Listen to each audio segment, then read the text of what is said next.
Uh, Good evening, everybody. I'm Chinmay, and it's my pleasure to welcome all of you all on behalf of International Forum for Environment, Sustainability and Technology today evening for the launch of India Just Transition Center. Our effort to ensure that it's a beginning of our effort to ensure that India's energy transition is also socially just and equitable. We'll also be we'll be releasing our report on the cross-sectoral landscape of just transition in India today. We're very lucky today to be joined by all of you all from across the country and also across the globe, and our eminent guests and panelists and speakers who have agreed to discuss this issue with us, a very, very important issue, and bring in their own set of expertise on the table to chart the roadmap ahead. We are already at 5:34, so I'm not going to waste more time. We are very short on time and we have lots to discuss and also unveil. So I'll just briefly run you through how this evening will pan out, the next 2 hours, and so that you have a sense of how we are planning to go about it. If you're able to see my screen, we have this event will be broadly divided into 2 parts, where the first part will be the inauguration. I'll run it up. The first part will be the inaugural session, where we will unveil IJTC and we will release our report. It will be followed by an inaugural address by our very distinguished guest today, Shri Vinod Kumar Tiwari, who's Additional Secretary, Ministry of Coal, Shri Jayant Sinha, Member of Parliament from Hazaribagh, Shri Jairam Ramesh, also Member of Parliament, and also, we all know, India's previous Union Environment Minister as well, and Power Minister too. After this, we'll be moving on to the second session, which will be broadly discussing what does the landscape for just transition in India look like right now. So we will open it with a presentation on our report on the cross-sectoral landscape of just transition. It will be followed by a panel discussion where our distinguished panelists, expert panelists are joining us to discuss various, the scale and scope of just transition in India and what is the required roadmap ahead. After this, we will open the house for Q&A for all of us to join the discussion and take it ahead from there.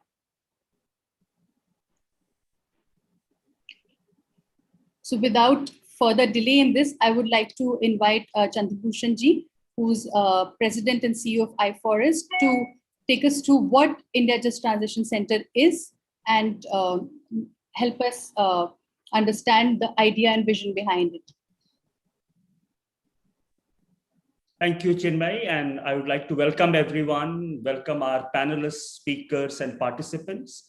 We are really excited today. I think it's a milestone in the journey that we have embarked on at iForest, and we hope that we will be able to contribute to the entire work on just transition through this center. So I have a short presentation, which I'm going to give you a sense about why we decided to set up this center and what this center is going to do.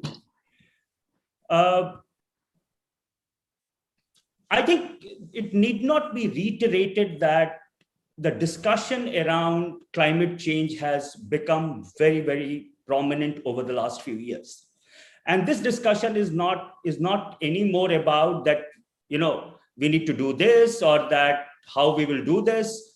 The discussion right now is about how do we reach net zero emission. The discussion is in the next few decades, how do we make sure that we decarbonize the global economy? And it's easier said than done. If you look at over the last few years, starting actually with IPCC 1.5C report and ending with the recent report of IEA, we have a fairly good idea about how this net zero trajectory looks like. I'm just going to put some of the points that has come out from the IEA report, but I want to emphasize that this is one of the scenarios. There could be multiple scenarios and scenarios will vary from country to country. But globally, we are now going to electrify things. I always say that there is still a burning society. To get energy, we have been burning things for 10,000 years, And from the burning society, we are now moving to an electron society. Now, net zero will mean that this electron society will become a reality, and electricity as a final final energy could be as high as 50%, could be even higher. And this electricity will have to come from fossil fuel free sources, and which means that we will have to phase out thermal power plants, whether it is gas, coal, or oil. In fact, IEA's projection is that unabated coal without carbon capture and storage, and they have a scenario for how much carbon capture and storage can happen, will have to go down by 90%, oil by 75%. We can continue using gas for a longer duration. But the interesting point is that most of the technology required to do decarbonization over the next 10 years, these things are, decarbonization is not going to happen tomorrow. We have time. We have 3 decades to decarbonize the world. But in this path, the technologies that are required till 2030 is already available. And the remaining technologies will come over the next 2 to 3 decades, which will allow us to decarbonize difficult sectors like industry and heavy transport sector. But it is also important to understand that countries will not start at the same place, neither they are going to finish at the same time. And therefore, this decarbonization trajectory will be different for different countries. Now, we are in the middle of this transition already. In the last 1 week, if you read the newspaper in this country, there is an announcement of 75,000 crore investment by Reliance in renewable energy, storage, and batteries over the next 3 years. Today morning, Bhilwara Group has announced that it's going to set up 1 gigawatt lithium-ion factory in Pune. Now, this transition is happening not only because there is climate change. This transition is happening because people are making money. Technology is available. Now, one way to do it is to leave it to the market to make the transition. But in this scenario, there will be losers. And we need to ensure that we do not have, there will always be losers, but we need to minimize the number. We need to make sure that this transition is socially responsible and environmentally responsible as well. And that is why this entire debate on just transition is taking place now. I also want to point out this entire debate on just transition actually has started happening from 2016 onwards and culminated in Katowice in Pune, in Poland, Katowice, Poland, a COP, and where the Silesian Declaration of Just Transition was signed. And the entire debate on just transition has been influenced by Global North experience. Now, what has been this experience? This experience has been to move from coal to gas and then to renewable. So coal is being phased out over the last few decades in Europe, for example, largely because coal industry is becoming unprofitable. So unprofitability has been a major factor for phasing down of coal industry. Now they want to get rid of oil and gas also because of climate concerns. The transition period for the West has been very large. Just for example, Ruhr in Germany took 50 years to close all its mines. In fact, the last mine in Ruhr was closed only, I think, last year. Coal mine was closed only in last year, in 2020. But now several countries have announced coal phase out. There are global initiatives like Powering Past Coal Alliance, European Commission's initiative, Coal Region in Transition is taking shape. So there is a lot of momentum on coal phase out in Europe, and now also with Biden administration in the US. But this entire debate is about providing alternatives to formal coal worker and to provide alternative to the formal coal economy. And there is substantial amount of resources being put. For example, Germany has earmarked about $45 billion to close 150 million tons per annum lignite mines and phase out about 42 gigawatt of coal and lignite-based power plants. So the entire debate on just transition in Global North is about formal worker and formal economy. In our case, the realities are very different. And we did this study in last year in Ramgarh, Jayant Sinhaji's constituency and we did household surveys to understand coal dependence. The first thing we found that the dependence is quite large. 1/4 of households have some source of income from coal. Most are informal worker. Formal job is only about 7%. This dependence is low income dependence. Most households make only about 10,000 rupees a month. It is also a spatially concentrated dependence. Within a radius of 25 kilometers, we found most of the people who make income out of coal live within a radius of 25 kilometers. Then there is large perceived and indirect dependence. People believe that they cannot live without coal. So while 1/4 makes some money, 3/4 told us that they will suffer if the coal mines go, which means they understand the indirect linkage between coal and their livelihood indirectly. And then there is constructed dependence. When we started reviewing sector after sector, we found that the overwhelming presence of coal and coal-based industries have stymied the development of other sectors. Now, this is the reality that we need to understand when we are talking about just transition in India. The second reality is the profitability of coal mines. So while coal industry in India overall is profitable, and this is the discussion that always happens in Delhi, that coal is profitable overall. But the fact is 70% of CIL coal mines are running into losses, both open cast and underground. It is not a story of only underground mines. In Jharkhand, half of all the operational mines are unprofitable. And they are being closed temporarily or permanently, mostly temporarily, because there is opposition to close these mines from labor union and communities. So over 50% of all the mines are closed temporarily or permanently in Jharkhand. And at the district level, the situation is even very different. So this transition, closing of coal mine is already happening. The problem is this is happening in a very unplanned manner. There is no proper coal mine closure that is taking place, both physical and socioeconomic. And therefore, our imperatives are very different. It's fundamentally different from global north. It is largely about the structural changes and socioeconomic transition. It is not only about moving coal worker from coal to some other sector, or moving thermal power worker from thermal power to some other industry, renewable industry, for example. It is about economic diversification in these areas which are highly dependent on coal. It is about investment in social and physical infrastructure, because these areas typically have poor socioeconomic development indicators. It's about how do we repurpose land and physical infrastructure of public sector enterprises. It is about restructuring public sector enterprises, because most of the fossil fuel sector in India is dominated by public sector. And then we will have a shorter time frame. We will have to do it in 3 to 4 decades. We do not have the luxury of time that Germany or other European countries or US had. And then we have finance, governance, and capacity gap that also needs to be very clearly understood.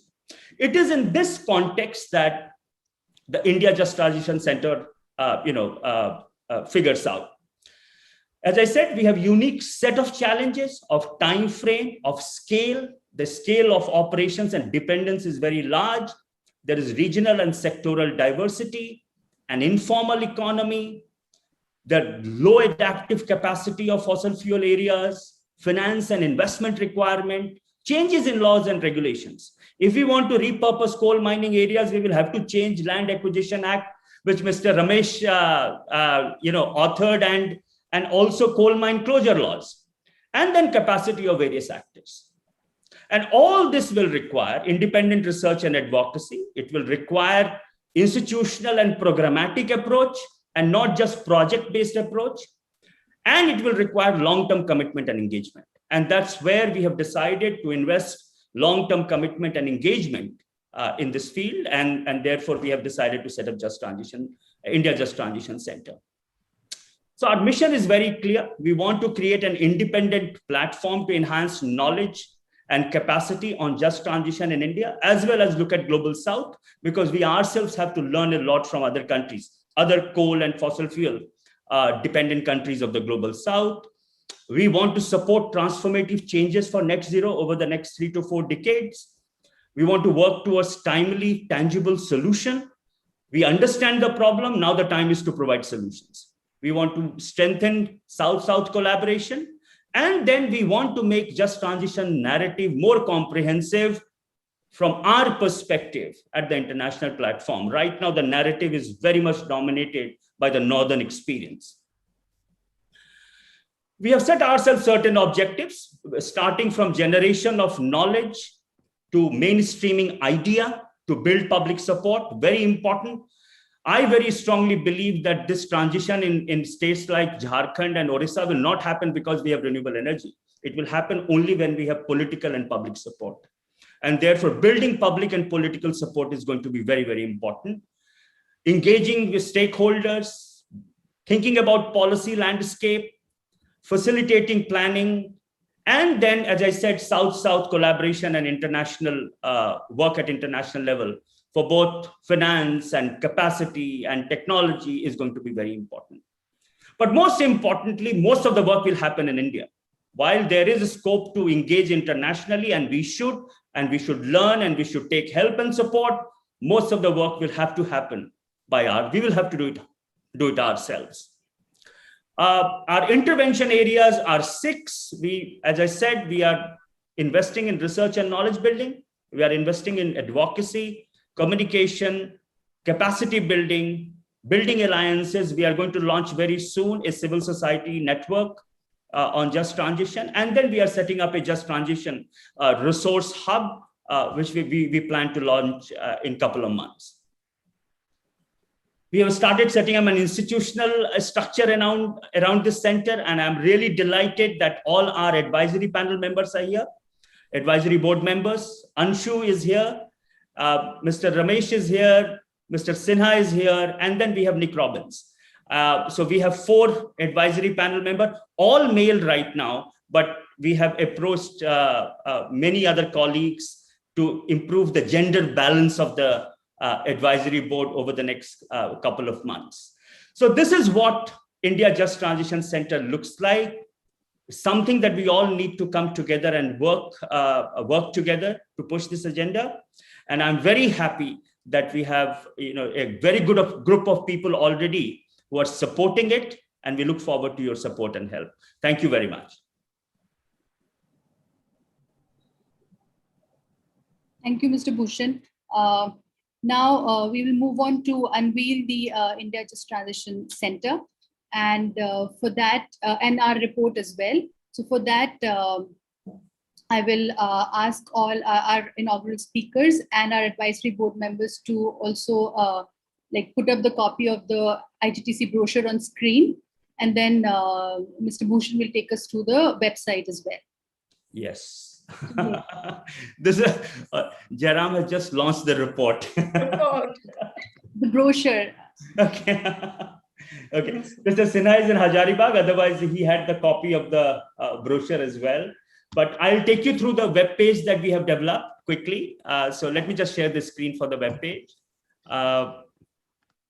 So this is India Just Transition Center web page. As I said, we are going to soon launch the website as well for India Just Transition Center. We have done a very interesting video with all our advisory panel members and team members. And I'll encourage all of you to watch this video. It's about 4 minutes video on what we think we should be doing at India Just Transition Center. We have the team, the advisory board, and the resources that we have collected over the last few months, and the resource hub that we are in the process of developing will have far more information and materials than what we have at this web page. So we have launched the India Just Transition Center.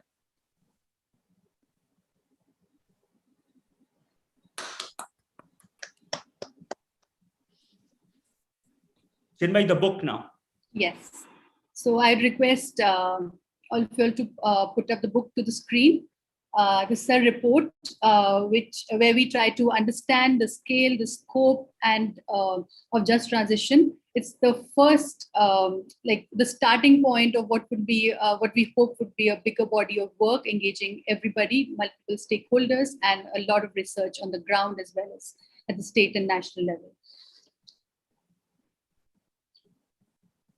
Okay. Now, this is a moment where we would like to, we will have our inaugural speakers speaking on the occasion. And I request Shri Vinod Kumar Tiwari ji, who's the Additional Secretary, Ministry of Coal, to please say a few words on the occasion. And Mr. Tiwari, can you? Good evening, sir. Glad to see you. Let me begin formally with a formal salutation, Honorable Sri Jairam Rameshji, Honorable Member Parliament and former Union Minister. Sir, I am basically a forest officer, so I have been meeting you when you were in MOEF. Sri Jayant Sinha ji, Honorable Member Parliament and former Union Minister. Sri Partho Bhattacharya ji, former colleague from the Ministry of Coal and currently heading Haldia Petrochemical Limited as Director. And Sri Chandrabhushan ji, CEO iForest, other panelists, members of the advisory group, and also other participants, and the team of entire iForest. Let me congratulate the iForest for launch of the Indian Just Transition Center we just launched, and thank you for making us a part of your story, which in fact is our story. Also, I congratulate them for coming out with a very detailed study report on cross-sectoral landscapes of just transition.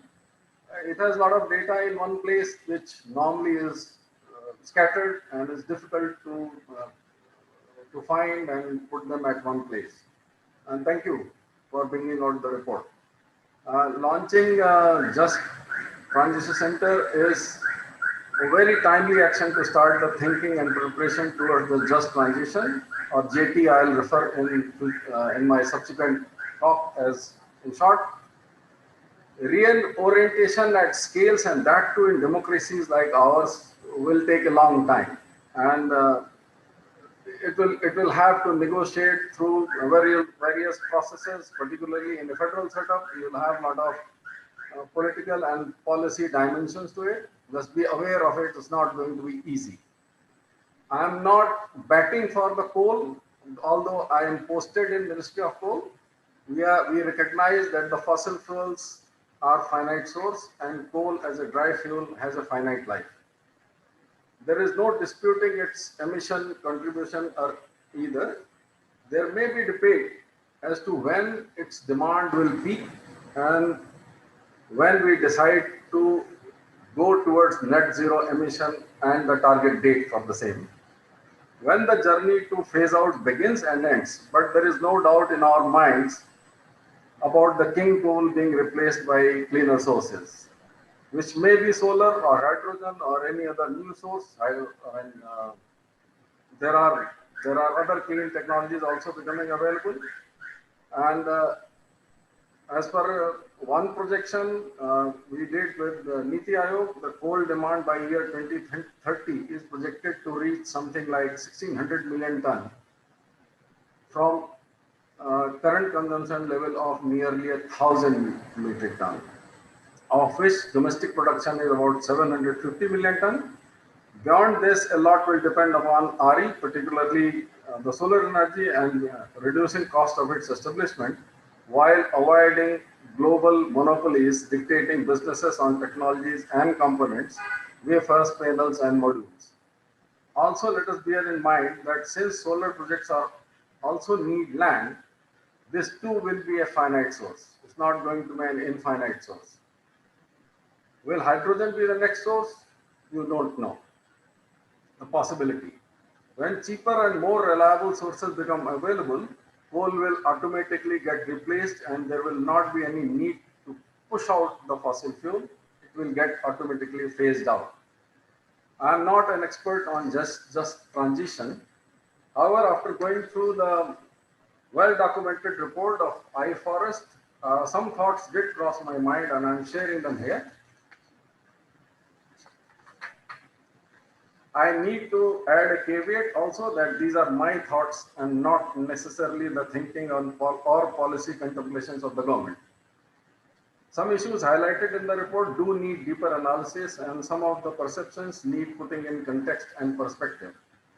India has fourth largest coal resources of the world, with about 100 billion tons of proven reserves, and coal forms currently the backbone of country's energy security and self-reliance.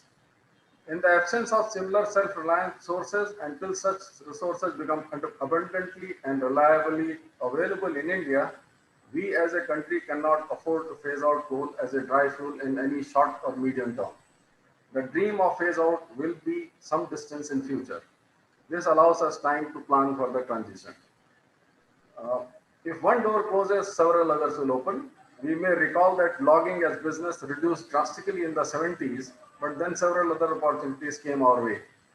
Telegrams closed and physical letters stopped moving, but then came the business of online purchases, online transactions, and a lot of courier business has cropped up.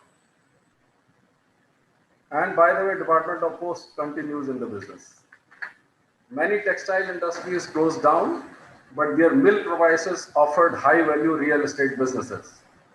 So the replacement sources of coal would also require workforce, finance, land, and other resources. Because there is bound to be off-lap, it may induce migration of workforces. Let us not forget that youth of Punjab, despite state experiencing prosperity, never ceased immigration to the west. Making adjustments to the changes and changing scenario is natural to all species, and Homo sapiens are not an exception. However well designed the transition may be, in democracies, political compulsions will continue to influence the course. Governments in democracies loathe imposing new direct taxes, whether direct, indirect, both, so the JT will have to find its own resources. In the study to preparation for JT, age profile of the workforce engaged in coal mining and coal-based industries and their natural attrition also deserves consideration. If majority is going to retire in the normal course of business before the phasing out, the scope of reskilling will be significantly limited. It also calls for a relook at employment as part of the R&R measure against land procurement. Similarly, skilling may be required for those who are being born now in the current year or a few years earlier or maybe a few years later. The skilling agenda needs to be tailored accordingly. It would be fallacious to assume that JT is born in vacuum. Several actions initiated by the government happen to form components of JT now. These appear incoherent in the context of JT because we never felt the need to put them together towards such a unified objective.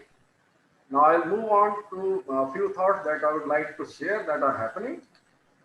There is a focus on skill development and entrepreneurship. Government of India way back in November 2014 recognized the need and set up an independent ministry for the same. Since then, it has been imparting training or orienting skills and reskilling people, particularly youth. Communicating the requirement of JT will help turn the program. District Mineral Fund Foundation was initiated 2015. A lot of money is available and DMF is under the complete control of state governments. Very large amount of contribution is received in many districts. It's applicable to all major minerals. DMF is currently being used for strengthening only the infrastructure. That also occasionally and many times results in deforestation.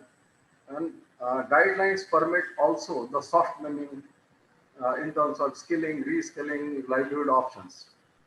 Any change in DMF will demand consensus by the majority of the states, as it is not confined to coal-bearing state districts only. If the state wants to use DMF for JT, a consensus needs to be built to seek changes to the guidelines. A similar fund called LADF, let me share that experience. I come from Himachal. For the hydropower projects, for the operation phase, this has been converted into an opportunity to create a stake of communities. 1% of the revenue generated by the hydropower project is shared as personal income of all the stakeholders residing in that area. That goes as a DBT. Ministry also has decided to forego certain coal blocks with low GCV value and having larger or very dense forests, but not carved out for allocation. These are being foregone. Such coal blocks with CIL are also not being projectized and also not being allowed to start extraction. We have started a thing called first mile connectivity to eliminate the road transport from the mine head to the rail loading head, with the idea of reducing the haulage time, as also reducing emission, decongest the road, prevent accidents, and in this manner, a lot of road transport will get phased out. So people are getting enough time to readjust, those who are in the business of transport. Uh, as has been touched upon by Chandrabhushan, that decold areas are being repurposed, reclaimed, rehabilitated. Lot of eco park, reforestation, afforestation, water bodies have been created. Even horticulture is being done, or agriculture is being done.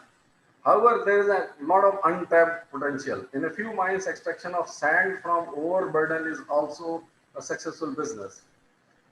We have introduced commercial mining, and therefore there will be not many players other than central state PSUs and government companies. And the private companies will be having end use plant or may not be having any end use plant. So the spectrum of the coal miners is going to be very diverse and therefore poses a greater challenge. Let me add progressive mine closure. Per se, closing a mine and shutting it down. Yes, you are right that many times it is not appropriate to declare a closure. But as the mine progresses in its operation and production, progressive closure keeps happening. So it's not that the entire mine is left open. Open cast mines, there are a lot of progressive closure happening, and in the end, the final pit may remain.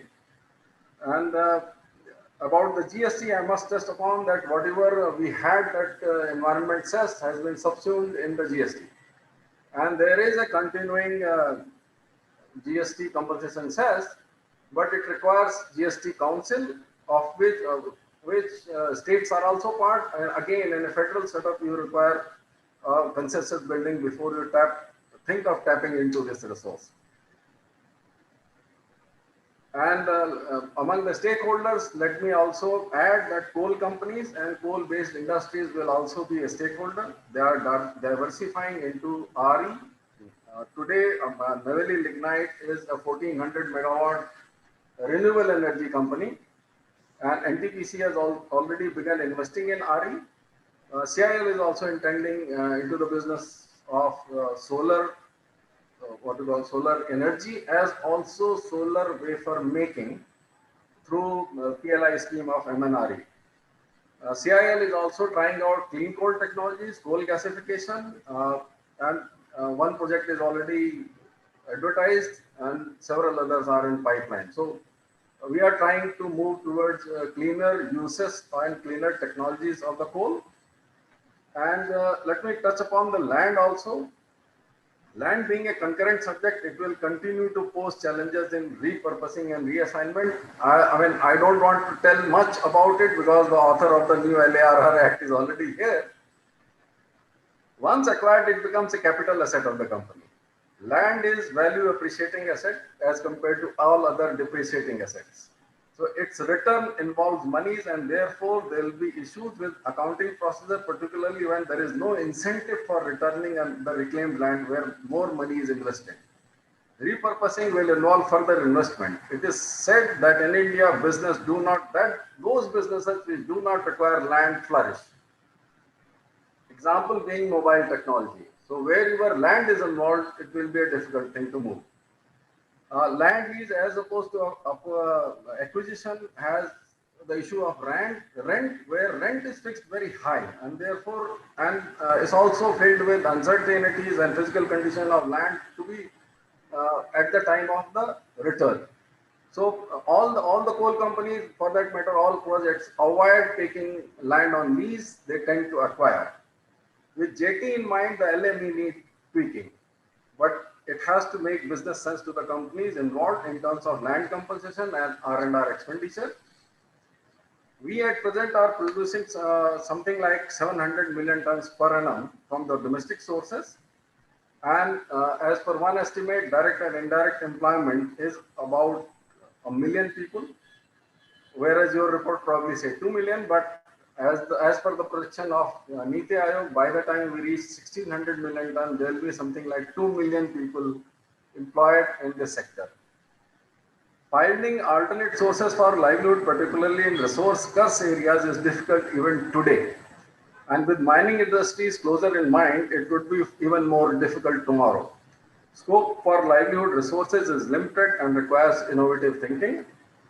By the time JT becomes inevitable, there will be massive logistic and coal evacuation infrastructure available in the coal-bearing areas.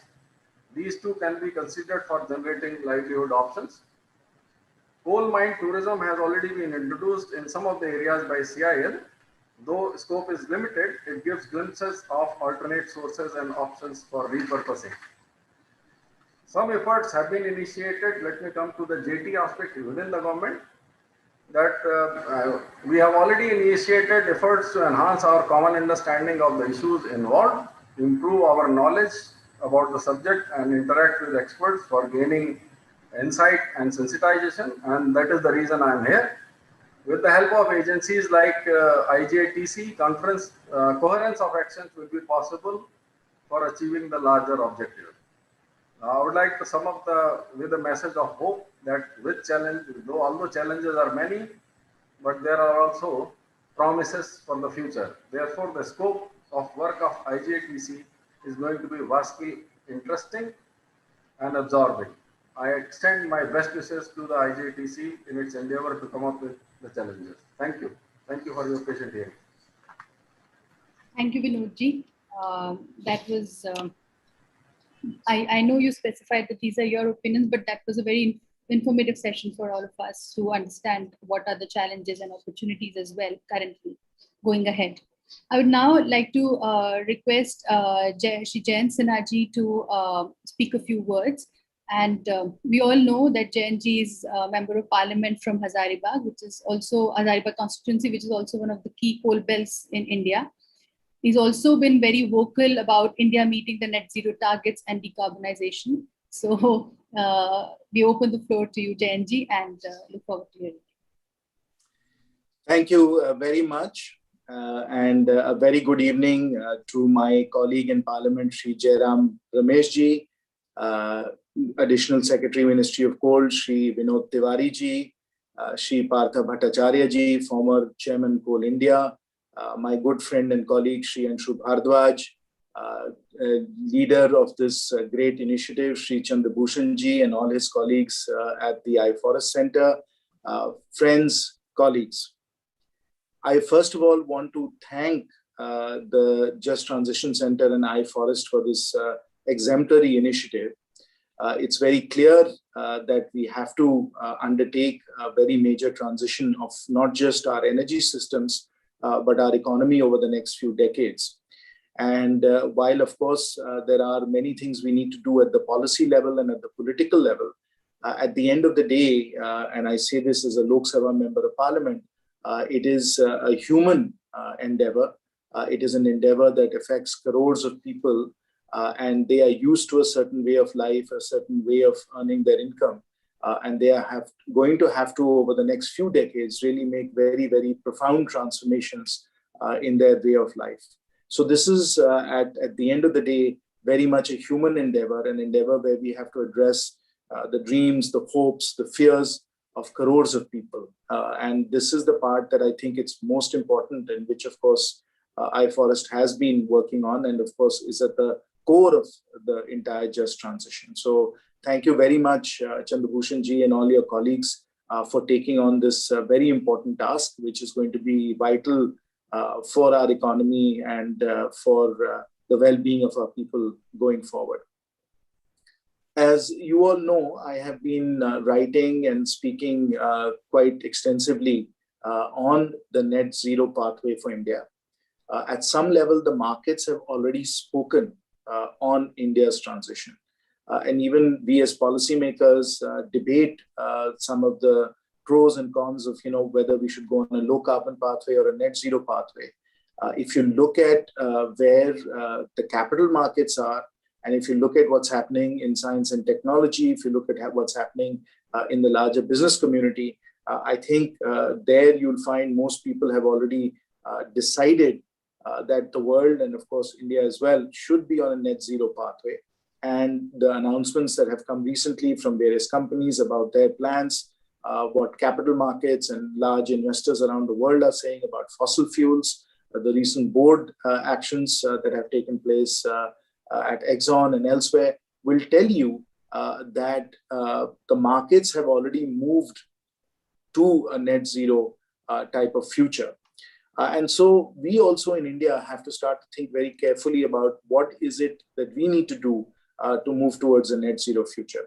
Now, it's absolutely clear, and there's no doubt about it, that we are the victims of climate change, that it is entirely inequitable and unjust that India should be bearing so much of the negative impact of climate change, and that these costs have come upon us and upon our people. So it's entirely unjust, there's no question about it. That being said, it's also equally clear that if you look forward and you see what is happening with technology, with what is happening with investments, that we as an economy cannot afford to be a brown economy going forward. Green technologies, green sources of energy, green areas of production are becoming rapidly more productive, more efficient, and lower cost than brown technologies. So while climate justice and equity is a very important issue, and we need to keep on debating that, the reality is, if we want to think of it in terms of competitiveness, it is becoming increasingly apparent to us that if we want to have a competitive economy going forward, and at the same time, of course, deal with some of the negative impacts of air pollution and carbon emissions and so on, that it is very much in our own interest, actually, to get on a net zero pathway. Because if you want to build a hyper-competitive, sustainable economy, this is really the path that we should be on. And so my slogan has become net zero is net positive. Net zero is net positive, while the conventional view tends to think that if we get on a net zero pathway, it's actually going to not be as robust for India's growth and India's jobs. I actually think by investing in green technologies, by getting on a net zero pathway, it will actually be positive for India's economy and for job creation and for entrepreneurship in India. So net zero is not net negative for India. Net zero is actually net positive for India. And therefore, we really need to embark on this transition as quickly as possible. We have time to plan. We have decades to plan and get this right. But the future for our economy, the future for our country is to get to the green frontier, as I call it, to get to the green frontier. And when I say the green frontier, I mean it is the production possibility frontier, the frontier where we have the most advanced, sophisticated, competitive technologies that are available to us. But even as we do that, we have to do it in a way that is just and even for our people, provides them the opportunities and the jobs so that they can also undertake this transition. So it's absolutely necessary. I think competitive forces in the global economy are propelling us in that direction.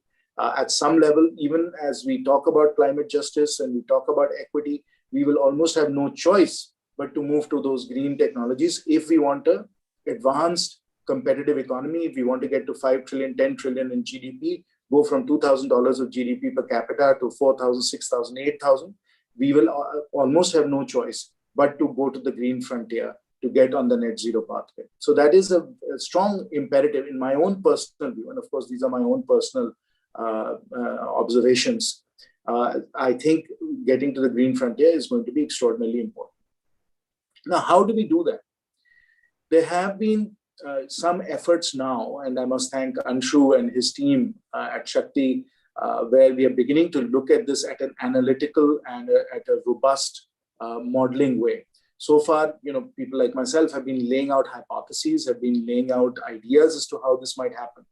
But we need to dig in deep, and I speak as somebody who's a former energy economist and an energy modeler myself, which is how I got my own professional training and my first graduate degree in energy policy modeling, that unless we go in and start to take some of the most sophisticated models in the world, whether they're systems dynamics model, CGE models, input-output models to look at the macroeconomic implications, unless we start to put these models together where we combine the energy system and the modeling on the energy side on the one hand and the economic modeling on the other hand, and try and understand what a net zero pathway will look like relative to a low carbon pathway, and test the hypothesis whether net zero is positive or net zero is negative, we are not going to understand exactly how this transformation has to play out. So what we are starting to do now, and we hope to do as a first draft for COP26, is to lay out a net zero pathway for India. Compare that to low carbon pathways, compare that to business as usual reference cases, and see whether the hypothesis that I'm advancing, which is that net zero is net positive, is indeed true. And when I say net zero is net positive, I mean it in terms of GDP growth, I mean it in terms of jobs, I mean it in terms of pollution, I mean it in terms of deaths avoided and quality of life. So when you look at this set of output parameters, unless we go in and do some serious modeling and understand the interdependencies between all the various parameters that we're modeling, we will not know in a comprehensive way. But that doesn't mean this is a forecast. We all understand these are just scenarios, but it gives us a plausible range of outcomes and parameters that we need to analyze and look at to understand how all of this is likely to unfold. But even as we are doing this modeling work, friends, what is very clear that a net zero pathway or a low carbon pathway, as Chandrabhushan was already articulating in the IEA scenario, is going to require the retirement of fossil fuels and the replacement of fossil fuels by a variety of renewable energy sources, hydrogen and biofuels. That is central to any transition. That is central to us getting to a low carbon pathway or a net zero pathway. And here the numbers, as always, are instructive. Today, we know that globally, if you look at carbon equivalents, our total emissions globally are 55 billion tons today, 55 billion tons. They came down a little bit because of the COVID pandemic, but they've picked up again, and we're back at about that same rate of 55 billion tons of carbon emissions. Now, the Intergovernmental Panel for Climate Change, many other august scientific bodies have opined that we have to go from 55 billion tons to zero by 2050 if we want to maintain global warming at no more than 1.5 degrees centigrade from pre-industrial revolution levels. Today, at 55 billion tons and growing, we are on a trajectory where instead of 1.5 degrees centigrade, or 2 degrees centigrade, which is the absolute outer limit, we are headed to 3 degrees centigrade. 3 degrees centigrade. So today, we've already warmed the global average temperature by 1 degree centigrade.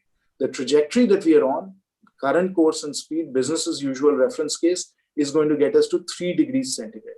Now, since we are headed towards 3 degrees centigrade, we know what's going to happen to the Arctic. We know what's going to happen to the Antarctic. The latest evidence is that they are warming at some levels 3 times faster than people were expecting. So we are in a situation where the tipping effect, where some of the feedback effects that go along with climate change are accelerating faster than some of the models had picked up and some people had anticipated. Obviously, we in India, whether it's cyclones, whether it's glacial melting, whether it's flooding, whether it's droughts, all of these extreme weather events are ones that we are also experiencing. So climate change is happening fast. Climate change is something we have to deal with today. And as I said, to be able to get to zero from 55 billion tons, we have to start to make the transition as soon as possible. Now, what does this mean for India? Today, as I said, out of the 55 billion tons, India emits about 3.5 billion tons of carbon equivalent greenhouse gases. 3.5 billion tons. And the current course and speed, even with us overachieving our Paris commitments, which of course we are on track to do, and we are doing a terrific job in meeting our Paris commitments, most models are showing that we will be somewhere between 7 to 10 billion tons by 2050. So if the world has to get to zero, let me repeat, whether it's Bill Gates, whether it's the Intergovernmental Climate Change Panel, any one of them, all of them are saying that for us to get to 1.5 degrees centigrade of global warming by 2100, the world has to go from 55 billion tons to zero or very low single digits. Zero or very low single digits by 2050 to restrict global warming to 1.5 degrees centigrade. Under current course and speed, India alone is going to go from 3.5 billion tons to between 7 to 10 billion tons or even more, depending on how the transition pans out. So the world can't get to net zero. The world can't get to a sustainable level of global warming unless India also gets to a very low level of carbon emissions. Now, we can argue on whether it should be 1 billion ton, 2 billion tons, but it can't be 8 or 10 billion tons if the rest of the world is headed towards zero. We have to find a way of doing this. Now, as I said right at the outset, we are already seeing, of course, that the market has already taken all of this into account. The market is viewing as 30-year out climate risks as being very significant and material, and they're starting to price that in. If I am writing a mortgage for 30 years, I'm going to start to think about 2050. So if I'm a financial institution and central banks around the world are already starting to price in climate risk, those investments that are going to be carbon positive or emitting carbon are going to have to pay much more for their capital than those investments that are going to be decarbonized. And so in this way, these forces have already begun to move, and these forces have already begun to take action in the global economy and in the Indian economy as well. And therefore, we are going to have to make the transition, we are going to have to make the transformation to a green economy. We are going to have to get to the green frontier. The good news in all of this, of course, is that we have many decades to prepare for this. We have many decades to prepare for this. But as we all know, these are long-lived, durable assets. And if we put them in the ground today, a coal mine, a power plant, a building will last for 30, 40, 50 years. So even as we have decades to prepare, we've got to start now. And at its core, as I said, this is not about policies. This is not about politics. This is about people. This is about helping people make, these very fundamental transformations in their life. And again, I want to thank, iForest for the work that they've done in Ramgarh, where they have identified how dependent population is on the coal economy and how much it drives their day-to-day life and their day-to-day activities. So we have to take these ideas of transition and transformation and bring it down to the grassroots. Now, when we bring it down to the grassroots, we realize that across India, from Assam, from Jharkhand, from Bengal, Odisha, Chhattisgarh, Madhya Pradesh, there is an entire mineral belt. There's a belt which Jairam Rameshji and others know very well, that is very dependent on the fossil fuel economy, on coal, minerals of various kinds, and so on. So we are talking about crores and crores of people that are going to have to undergo this transformation, right? And it's easy at some level to talk about it in Delhi. It's easy to talk about it in Delhi. It's very, very, very hard and difficult to deal with it in Hazaribagh. And the reason is because you have, crores of people that are used to a certain way of life, that are uncertain about their future, that are concerned and anxious about their future. And having dealt both with opening of very large coal mines, of course, in Badka and elsewhere, and in Keridari block now that we are dealing with it, and also closure of coal mines, which again we've dealt with in Kuju, in Mandu, in Patratu. I have had experience both opening and closing of coal mines and the kind of human aspects associated with all of that. What I have learned in that process is that to build the trust of people and to gain their confidence and go through a transition that is a just transition, three principles are very important. Three principles are very important. First, we need to have a clear and honest roadmap. So people need to know over the next few decades what is going to happen to them. Where are they going to find, sustenance in terms of livelihoods? Where are they going to live? Where are their children going to go to school? And Mr. Bhattacharya knows this well, that, Coal India is a world unto itself. It's an ecosystem unto itself. It's got all kinds of welfare programs. It provides electricity. It provides water. It provides support for people, at a 25-kilometer radius around a coal mine. There's an entire ecosystem of people that are dependent on coal mining and other production activities associated with coal, like transportation and so on. So for this entire group of people, this entire ecosystem, we have to transparently tell them what's going to happen over the next few decades so they can prepare. Can they live in Coal India housing going forward? Will they get electricity from Coal India? Will they be able to go and pick out coal from the coal dumps and be able to sell that coal? How are they going to make their life going forward? So number one, we need to provide them a roadmap. Number two, we need to give them alternatives. What are they going to do? How are they going to make a living going forward? What are their alternatives? How do we help them? Those alternatives, compensation, new ways of living, all that has to be explained to them in great detail. So number one, what is the roadmap? How much time do they have? How does it impact their family? Number two, what is the compensation? How are they going to survive? What is going to happen to them? That's the second very important principle that we have to be clear about. And then the third is transparency. What really gets people anxious and frustrated is when, you know, the Coal India or CCL general manager is sitting in his office with 3 people making decisions on the lives of thousands and thousands of people. They don't know what's happening. They are anxious. They are agitated about it. We will have a dharna. We will have shouting. We will have groups of people assembling in front of these offices because they don't know what's happening to their lives. And so whatever we do, however we go through this process, it has to be a participative, transparent process where the stakeholders have to be involved. It has to be something that they know about and they understand and that they can grapple with. But very often in our approaches, this is done behind closed doors. This is done in a secretive way. People don't understand. They don't understand the logic of what is happening. And that just creates more fear and anxiety. So I'll just conclude by saying that markets have spoken. India, for its own competitive economy, has to move towards a net zero pathway. That will require a very major transition and transformation of our economy, particularly in fossil fuels, particularly in coal. Ultimately, this will have to be something that is tackled at a human level. There are crores of people that are going to be impacted. And as we deal with that great transformation, and of course, we have a lot of time and decades to plan for it, the 3 principles we have to follow in this transition. Number 1, we have to provide the roadmap so people understand what is happening to them.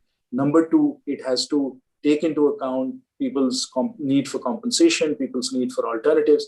And number 3, it has to be a consultative, transparent, stakeholder-driven process so people feel like they have a voice, that their voices are being heard. And that is, in fact, Chandrabhushan and colleagues, a just transition. Thank you very much. Thank you so much, Jayanji. Those very important words on the inevitability of this energy transition and what it will entail for India. And obviously putting people at the heart of it, a very, very important thing to do there, because that's the biggest challenge as well. And we hope we can work around that to make people a central part of this transition. I will now request Shri Jairam Rameshji to kindly say a few words. Jairamji is a member of Parliament, Rajya Sabha, and I think one of his most cherished and well-known portfolios has been as the Union Minister of Environment and Forests. He's also been the Minister of Power and has been a very, very vociferous, negotiator for India on international platforms on climate change. So, Jairamji, if you could, the floor is open to you. Well, it'll really be a few words with the emphasis on few, because we've had a very comprehensive presentation by Tiwari-ji of the Ministry of Coal and an even more detailed exposition by my colleague and good friend Jayant Sinha. So there's very little I can add. I think Chandrabhushan has produced, and his team, of course, I should recognize the entire team that has produced this report. And it's really a report that needs to be discussed, not only at the central government, not only in Parliament, but with the state governments and at the local level, because this is a path on which we don't have the option of staying away from this path. We have to be on this path, the path of low carbon, net zero, by the time that we are all dead. Because, it's very easy to say we'll be net zero by 2050. I don't think anybody, Chinmay will be alive, Chandrabhushan may be alive, but I certainly won't. So it's very easy to give a target for 2050. So I find these are meaningless exercises. What is more important is to have the roadmap. What's more important is to have the intermediate milestones, the 2-year, 3-year, 5-year, 10-year milestones. Anything beyond 10 years, I begin to switch off. Really, we can have an aspirational pathway, but we also have to have a pathway to which we hold ourselves accountable. There must be some degree of accountability to what we say. So I think this report is a good starting point. The issues are very complex. There are organizational issues. There are federal issues involved here. There are financial issues involved here. And ultimately, as Jayant said, overarching, fundamentally, there are human issues involved here. And those have to be resolved not in a technocratic way, but they also have to be resolved, addressed as part of our political process. And I think that's going to be the biggest challenge ahead of us. But to inform that resolution in the political process, you need analysis, you need analytical work, you need reasoned work. And I think this is a step in the right direction. There have been some earlier other reports going back to the low carbon group report that came out in 2014. And subsequently, incidentally, when that report came out, low carbon was a bad word in this country. And today's champions of low carbon in 2014 thought that low carbon was some giant Western plot to keep India in a state of perennial underdevelopment. But today it's now the conventional wisdom. And I think it's established consensus. And you won't find anybody arguing today against a low carbon pathway. So I think the issues that Chandrabhushan and his team have raised in relation to the coal industry particularly, very, very important. And of course, one factor that we need to keep in mind is that however aggressive we are and however successful we are in meeting our renewable targets, short of some phenomenal revolution in energy storage, which could well be on the horizon, we will still need for baseload electricity generation particularly, we'll need fossil fuels. So India is not going to be in a position to realistically make a commitment on phase out of fossil fuels. We can certainly make a commitment on phase down of fossil fuels. And what that rate of phase down should be, of course, will be accelerated. And in this scenario, the role of nuclear is very, very important. We don't normally look at the nuclear, option, but the success we have in ramping up our nuclear capacity, to that extent, the pressure on our coal resources gets reduced. So I think that's something that we need to look at as when we look at these just transitions. I know nuclear is a touchy issue because environmentalists, nuclear is the red rag to the green bull. The environmentalists are not the great environmentalists, advocates of net zero, low carbon. They see red when they hear the word nuclear. But the fact is that the nuclear option is an option that India can ill afford to give up at this stage. Maybe 10 years from now, this may not be the scenario. So let me congratulate once again Chandrabhushan for producing very, very deep roots, well thought out, very well argued document. I will certainly have this circulated to all members of my Standing Committee on Environment and Forests and Climate Change, which also includes science and technology, by the way. So I'll have this circulated very quickly. And when Parliament opens or reopens on the 19th of July, we'll try to have an evening where you make a presentation to the members. A lot of members from Assam, Jharkhand, Odisha, Bihar. They'll all have questions on how this just transition should be. And then let's take the debate forward. I think it's important to take this debate forward. It's important to engage in these debates. We've moved a long distance in the last 10 years. And I think that's a great development that has taken place in India. And I think we should capitalize on this. And I will only end by saying that what India must do must not be dictated by COP26 or COP27 or COP28. What India must do must be determined autonomously. We must do it because it is in our interest. We must do it because we have to do it. Otherwise we have the maximum vulnerabilities. So we should not link whatever we do, to the vagaries of international negotiations. We should do what we have to do, which is in our interest to do it. Thank you. Thank you so much, Jairamji, for putting that India perspective into the picture. And like you said, it has to be a phase down first and then eventually a phase out. And we have to look at our developing targets as well when we look at just transition. now we are over to the second part of this evening, and I'd request Mr. Shirish Sinha to please take over from me and moderate the next half. Just to have a brief introduction, Mr. Sinha is the Director Climate at Children Investment Fund Foundation, CIF, and his work concerns clean energy and decarbonization in power, looks at transport and electric mobility, sustainable finance, climate policy, possibly all the gamut of sustainability and climate that we've been talking about right now. I needn't say that he has a huge experience of about 25 years in policy and planning around sustainability and climate. And Shirish, please, the floor is yours. Please take over, and I'll be around for anything that is needed anyway. Thank you. Thank you so much, Chinmay, and thank you. And once again, congratulations to iForest team, CB and Shrestha for an excellent report and for a very fabulous inaugural session. I think the key recommendations and the speakers that they've talked about have just set the context for this panel discussion to happen around just transition.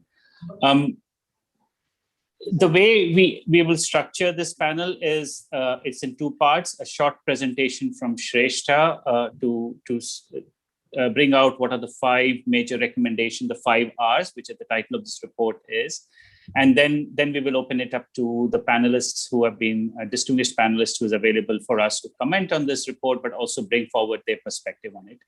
I just wanted to kind of set the context of this panel in terms of saying that, at CIF, as a philanthropic foundation working on issues of cross-cutting issues of children and climate, we have started to realize that as we deepen our engagement on energy transition across our thematic areas, but also in terms of our geographies and countries that we work in, we feel that there is a need for a coherent narrative to embed the principles of what we call as a socially just transition. And this should be across all our climate investment. And as we promote more of these transitions towards net zero or a low carbon economy, and we saw a fairly detailed assessment that Mr. Jayant Sinha provided of the different ways that carbon budget analysis needs to look at, we have to recognize that these interventions will impact lives, these interventions will impact livelihoods, and also the social structures, especially as this report really talks about. There are 16 states, 60 districts across the country, which will have a huge implication that we need to look at. So we need to deepen our understanding to understand what the existing inequalities are there and make sure that as this transition happens, and irrespective of the time frame, whether this happens in next 10 years, 15 years, or 20 years, which is the time, as Mr. Sinha and Mr. Jairam Ramesh were mentioning, is available on our hand to plan for these. We make sure that we leave no one behind as these transitions are really going to happen. So, in fact, if I have to say that, I want to thank the iForest team. Much of our thinking internally within CIF and the climate team, actually, the trigger was the report that the iForest did for us last year on just transition in India, and it reignited the debate. I mean, it was conversations were happening, but we were never giving enough focus on it. And I think that has really led to a new conversation happen. And this new report on 5 Rs, it further deepens our understanding by applying it to make it more cross-sectoral landscape and also look at more sectors as well as the geographies in which we need to focus. So we will discuss the recommendations and findings of the report with the panelists. But I first would like to invite Shrestha to make a brief presentation. And Shrestha, request is that if you could keep it around 10 minutes, that will give us a good set of time for discussion with the panelists to come. And what I'll do is that just before, 2 minutes before your time is over, I'll just give you a signal so that you need to wrap up. So Shrestha, the floor is yours. Please go ahead. Thanks, Sirish. And I'll do it in a very sharp, and I'll try to be concise, because I feel the opening session, all of our speakers and guests have spoken on many of this. So basically, this report, I would say that it is more of an exploration in nature rather than a conclusion. And because we are not have restricted to one sector of fossil fuel, of coal, which was our earlier study, but we have looked into the various fossil fuel sectors, coal, oil, and gas, as well as sectors which are really dependent on them, heavily dependent on them, and also a significant source of GHG emissions. So with that, I'll start. So the report, what it broadly covers, and the goal of the report was to understand what will be the impacts of a fossil fuel phase down in the coming decades. And what we mean by impact, we looked into 3 parameters, which will be the spatial impact, such as the impact on states and districts and which regions, the impact on the workforce, as well as what will be the issues with public revenue. And the sector that its reports look into is coal, oil, and natural gas. There is thermal power, steel, cement. We have looked into refineries and also the marketing and distribution component of the oil sector, the road transport, another major emitter, and in fertilizer, we have specifically focused on urea, given the green global warming potential of this sector. And finally, what the name of the report, we have highlighted 5 critical elements that will be important for just transition to be considered in the coming 3 to 4 decades for India. This CB broadly touched upon, so I will just briefly say that one of the guiding things in this our way to think was that the energy transition pathway will be determining for how we plan our just transition in the coming decades. And the report has evaluated 2 models, which is, one is proposed by the International Energy Agency, which is looking at a net zero pathway by the mid-2060s. And the other is by Terry and Shell, which has also come up this year, which is looking at a net zero pathway by 2050. And what essentially comes up from this 2 report is that we need a significant and very, very drastic reduction in coal demand and oil demand. The first one, the IEA report has only said about coal till 2050, and iForest does a projection beyond 2040. It goes into 2050, where the demand actually reduces by 85%. And for the Terry and Shell report, in fact, there is a 60% reduction demand for coal and oil that has to happen in the next 30 years. So in this context, it becomes very, very significant that how we plan this just transition and for which sectors. Now, when we looked into sectors, 2 were key elements that we thought of. One is, of course, the greenhouse gas emission contribution as share of India total, and what is the feasibility of the sectors for transition, which is largely technology readiness or any other mechanisms that can help for a transition. And in this graph, in the horizontal axis, we have plotted the GHG emission percentages, and in the horizontal axis, actually, the years of technology readiness. And what comes off very clear is the biggest bubble that we have here is the coal-based power sector, which in fact is ready for transition because of RE boom. And the transition is going to happen somewhere in the 5 to 7 years time scale.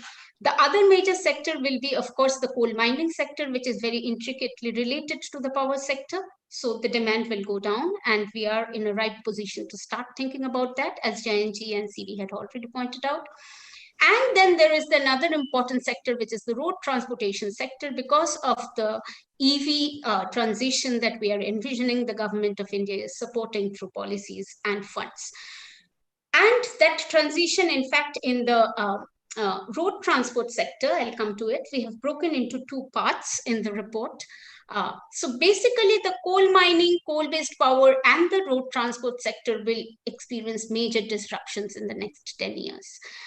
It will be not that every coal mining will go away or power plant will go away, but the starting point is very near. For coal mining, what we have focused on is immediate planned closure of underground and low profitable mines and the mines that are coming to end of life. And in the next 3 decades, we can have a phase down as per the net zero pathway alignment. The coal-based power, of course, will be phased down and ultimately closure. For road transport, electrification of 2 and 3 wheelers and passenger cars is currently the biggest emphasis given the technology and the policy push behind him and the finances that are coming in. But For the freight transport, the time frame is a little shifted. It is at least for 15 years that we have looked into thinking of a combination of alternative fuel sources, such as it can be natural gas, it can be biofuels, it can be, of course, electric. And the other major sectors that we have looked into is steel, cement, and of course, urea fertilizer, where we think that the transition will start hitting in somewhere around the 2030s, early 2030s, late 2020s, depending on the technological disruptions that we see in these sectors. Now, with respect to a spatial impact, that's what Sirish just highlighted.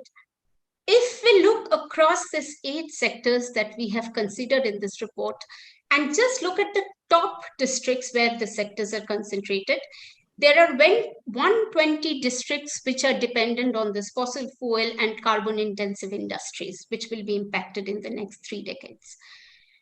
And then if we look into the 10-year picture scenario, which is most interesting, and Jairamji is saying we need to have a clear roadmap with intermittent coals, here comes in the picture where the biggest focus will be 60 districts. And for the reason, because here we have the concentration of coal, here we have the concentration of coal-based power. So a lot of time there is an overlap between the two.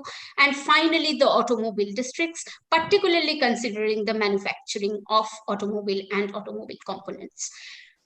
And if I further try to zoom in and streamline it, of course, India's heartbeat in the states of Jharkhand, Orissa, and Chhattisgarh will be the major focus that has to happen. But in Maharashtra and Gujarat, also given the oil and in Maharashtra, the automobile industry, these are some of the states also that will be significant.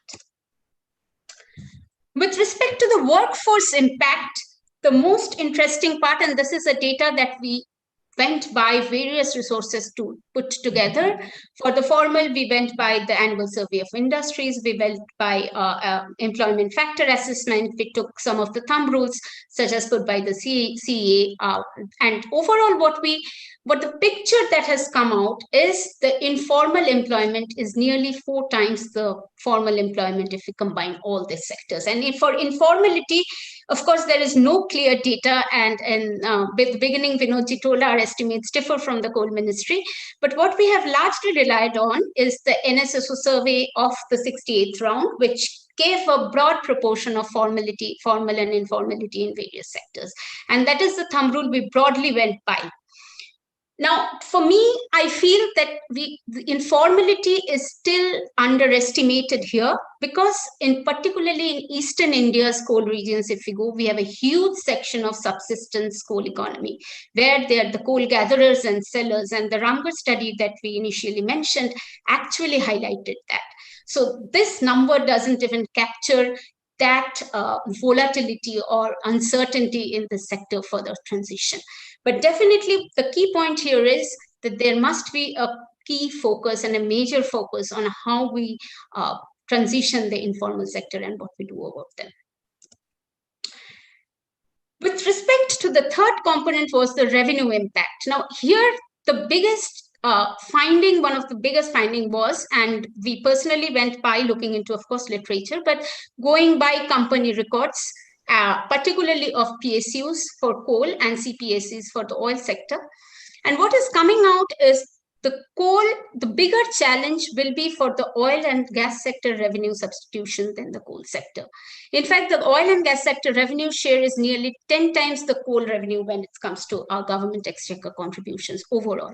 So here is the big challenge. And when we talk of just coal mining direct revenue, and we have looked into 8 top coal states, all the PSU annual accounts, and broadly, this is about 5 to 6% of the total revenue is in the coal states comes from coal mining. So this is something that is there. And the biggest share of this state revenue is, of course, the royalty. And Vinodji already spoken about district mineral foundation funds. So these two are the major funds available with the state. And finally, in fact, what is interesting is, apart from states like Chhattisgarh and Jharkhand, the state revenue share from just oil and petrol taxes, taxing just the diesel and petrol, is much higher than what is getting from coal. Like Madhya Pradesh is a classic example, which this number is showing. Orissa, and if I go into Maharashtra, it is nearly much higher. So the key question right now is, for the states will be, I think, going ahead, the challenge of revenue substitution will be far bigger if we only consider the direct revenues. Of course, I'm not going to the indirect revenues right now.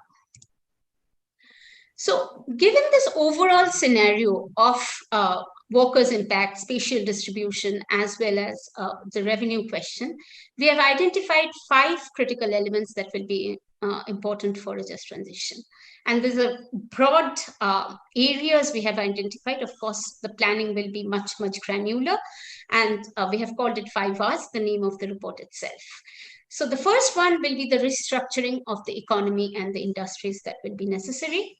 Second is repurposing of the land and infrastructure.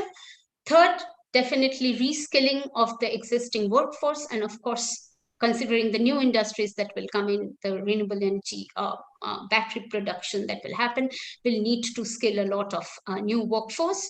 There will be questions of revenue substitution, which will be most important, and how do we finance a just transition, in fact. And finally, responsible social and environmental practices must happen. We cannot continue with the business as usual scenario, because just transition is both a consideration and better social practices as well as environmental practices.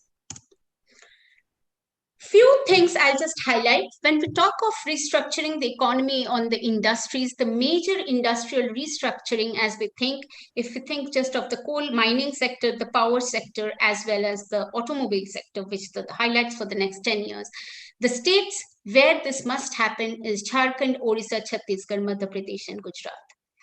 And in some of the mono-industry coal districts, actually a far important micro-planning will be necessary. And we have looked into micro-level data for some of the districts like Korba district of Chhattisgarh, or Dhanbad district of Jharkhand, Angul district of Orissa, and everywhere the picture is about 77% or above of the district population is dependent on coal mining and coal-based power. And I'm not even going into the vast informality that is there. I need to request you to please wrap up. Thanks. So with respect to repurposing of land and infrastructure, we have about 4.5 million hectares of land available with coal mining and major coal allied sectors such as steel, cement, and power. And in fact, the coal and coal power sector share is about 37% of this land. So land reclamation and redevelopment will be a huge opportunity to create long-term and short-term income opportunities, and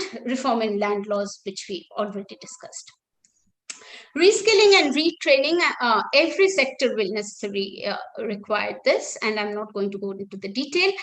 But for coal and the power sector, of course, besides reskilling and retraining, we'll need to create alternative jobs. There will be issues of pension that must be dealt with. There will be some transition funds that has to be supported. And finally, the key issue will be the government intervention for the informal workers. And this is something, a policy decision that has to be made at the state and the center.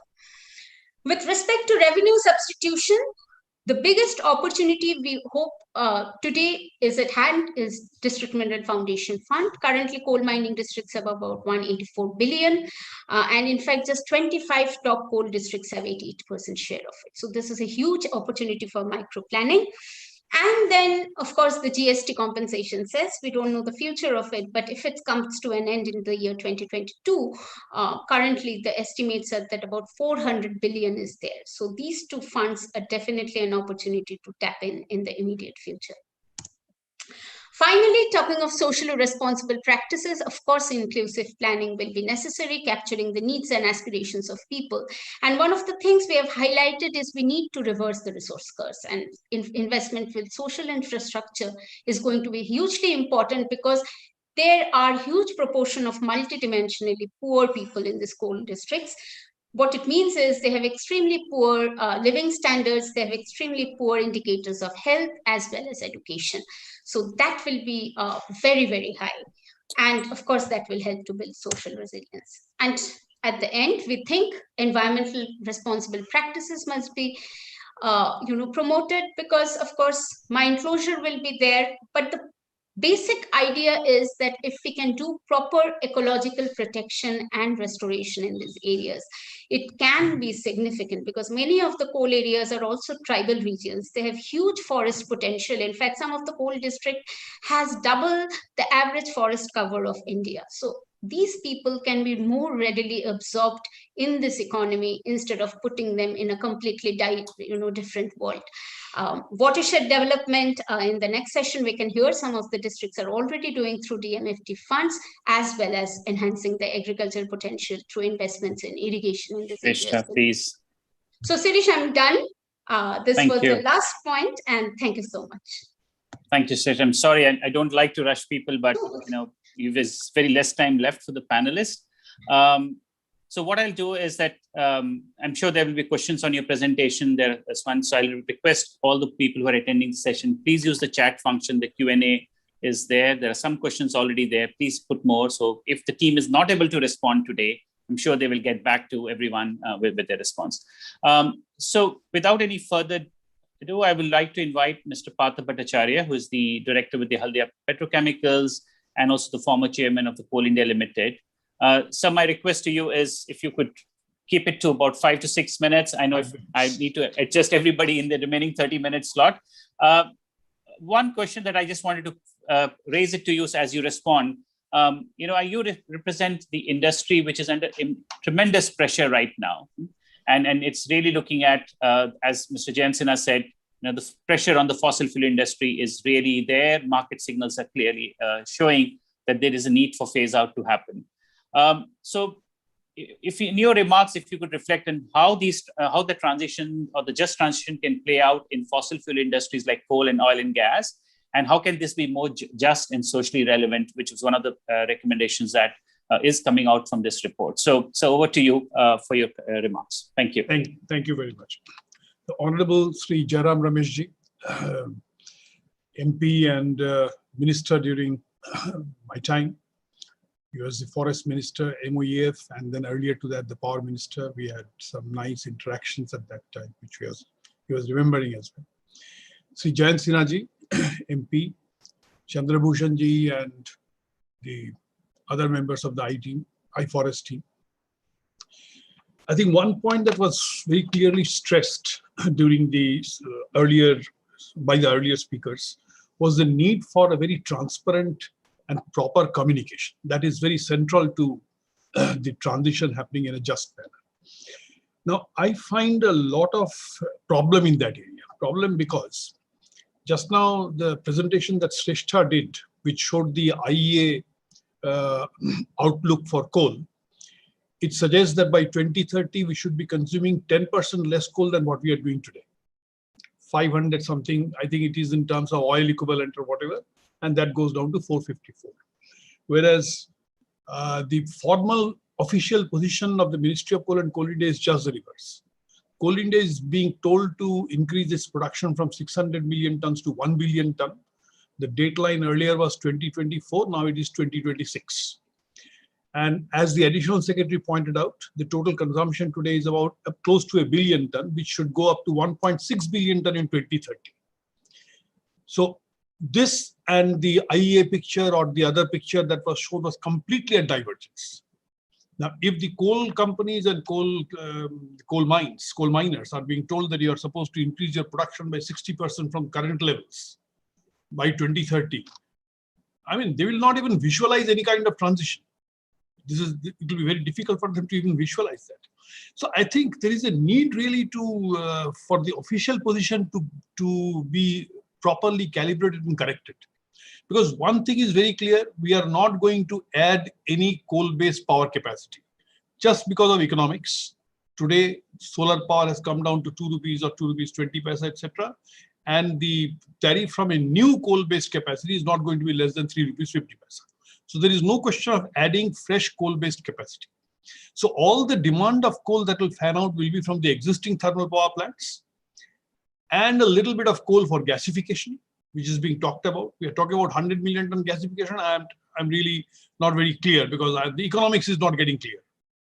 You see, gasification, whether it is a financially viable proposition, what people are saying is that gasification products are market related. They'll be sold at market related prices, but they are expecting input raw coal to be at 20% less than the price at which power. That doesn't work. If the gasification is not standing on its own economics, it doesn't work. So I have a little doubt about the 100 million. The third point is the 100 million tons of import to be substituted by domestic coal. Now, imported coal is of a different quality, is of a different variety. It is high calorific value, and we don't make that kind of coal. Our coal is high ash, low calorific value. So unless we are ready to set up large number of washeries, I think even that 100 million ton is unlikely. As far as the existing power plants are concerned, although the PLF is low, and there is definitely a scope of PLF going high, but since you have a lot of tailwinds on solar, solar is a must draw kind of a thing. Solar has all kinds of capital related subsidies, all kinds of waiver of transmission, T&D losses, etc. And you have conversely huge headwinds on coal. You have this 400 rupees GST compensation cess. You have a railway tariff, which is unheard of, highest in the world in terms of rupees per 1 billion rupees per ton kilometer. It is one of the highest. And we have a structure of royalty and cess in the country, which is also one of the highest in the world. So ultimately, in the destination price, coal price is just about 25 to 30% in most cases. The rest is all these kind of charges. So with these kind of charges, with the GST compensation cess, with no funding coming for coal-based projects, I think coal is already being taken to a dead end. And in that situation, to talk about a 60% increase in coal consumption, I think is a dichotomy. So we need to correct the communication scale. I mean, it has to be integrated and consistent with each other. That is my first point. Second point that I want to leave it with the question that you had asked, that how to make it a little more smoother and, instead of bumpy, can we make it smoother? You see, there is a big scope because of the structure of coal industry. Coal industry has one section which is basically a legacy section. The legacy part is one that we acquired at the time of nationalization. And these are all small mines. Small underground mines, mostly underground mines. Very low productivity, high manpower kind of mines. And some of that has been closed, but some of that still remains. And that's quite a big number. Out of the mines that we created post-nationalization, the earlier smaller mines, some of them open cast, are also incurring losses. I mean, are also on the dying phase. But some of the bigger mines, they are there, they are staying. In fact, today the structure is, we produce about 95% coal from open cast, which is about 550 million tons. I'm talking about only Coal India, not the All India thing. And out of this 550 million tons, only 17 mines, they contribute 335 million tons. That's about 60%. These are the large mines. Each of them is more than 10 million tons. In fact, 3 of them are more than 40 million tons. So these are real big size mines. The rest number of mines, which is about 141 or so, they are of mixed sizes, but largely open cast. They can stay on for quite some time. But what we don't really need is something like 160, 70 very old, loss-making, underground, mostly underground, few open cast mines as well. These are the mines where the engagement of people is more than 1 lakh. 1 lakh people work in those mines, which is about 45% of the current manpower, 42, 43% of the current manpower. These mines collectively produce only 5 to 6 million tons of coal. That's all their production. So we don't know what to do with the manpower. That's why the mines are there. That is the broad fact. And the aggregate loss that these mines incur is a staggering 16,000 crores a year. That is roughly the profit that Coal India makes in a year. So actually Coal India's profit is 32,000 crores, of which 16,000 crores is eaten up by these 150, 160 mines, highly loss-making mines. So I think these mines are getting closed by default. Either there is a safety problem somewhere, or people have all exited or retired or something like that. So it is getting closed, or some problems is getting closed. I think we should go for a planned closure. We should take up at least 10% of these mines every year. 20, 30 mines closing is not a big task. And I'm happy to say that Coal India recently, in the last chairman statement, he did mention about closure of 23 mines, which is quite a good number. So at that pace, if these 200 mines can be closed in the next 10 years' time, phased out. So that would mean that we are actually off with a large number of manpower problems. More than 100,000 people will be taken care of. And the land that those particular areas, this 170 mines closure, that area will become available. A lot of land will become available that can be, it can be restored, reclaimed, and made to be used for different purposes, if not for anything, for deep afforestation. At least that could be one good purpose, creating some good ecological parks and things like that. So I think with that process, we'll be done away with a large part of the transition in terms of manpower numbers, because the rest of the mines that we have, together they have not more than 100,000 people, although they produce such a big tonnage, because that is basically mechanized mines. And as the time comes, closure of mechanized mines, less manpower will not be that big a problem. We should be able to handle that. So I think the first task that we should take up is, first of all, to set the communication proper and make an integrated approach. What should be communicated? I don't think the two communications are synchronizing well. So that is one. And second thing is to take up this faster transition, plan closure of these highly loss-making mines. We should be through with this. And in that process, what will happen is we'll be creating a more consolidated and financially strong coal India, which can then take care of the further transition. You need money for that. You need investments for that. So a large part of that investments can come from Coal India itself, because it will become financially strong once these mines are taken off. I think I will leave it at that. Thank you so much. This was such a brilliant points, and two very important that you mentioned. I won't repeat for time, but yes, communication and plan closure, and to look at it. But my only point, and I think this is just a debate that we're just starting, and we should have more of these conversations. Even though we do this planned closure with this existing old, unprofitable, unviable mines, there are still a large number of informal workforce that may still be dependent. And what do we do? The one which are part of the Coal India Limited and others would be taken care of, but what happens to the informal workforce and labor force will still be dependent on. But thank you so much, Mr. Bajaj. It's an excellent points that you made. I will move on to our next speaker, which is Mr. Nikhil Pawan Kalyan, who is the Collector and District Magistrate of Sundargarh in Odisha. And Mr. Kalyan, you have been reflecting with your long experience in the district, looking at the intersection of coal. The district is extremely very well placed in terms of the kind of transition discussion and debate that we are happening, both in terms of the mining that happens for coal and iron ore, the steel and thermal power production. And at the same time, the district has very wide land use as well as forests, which brings significant issues in terms of just transition. So my question to you, and it's very what I want to ask is that how do we plan for just transition, and how are you approaching the just transition plan in a district like Sundargarh, and also looking at aspects of livelihood diversification and socio-economic development?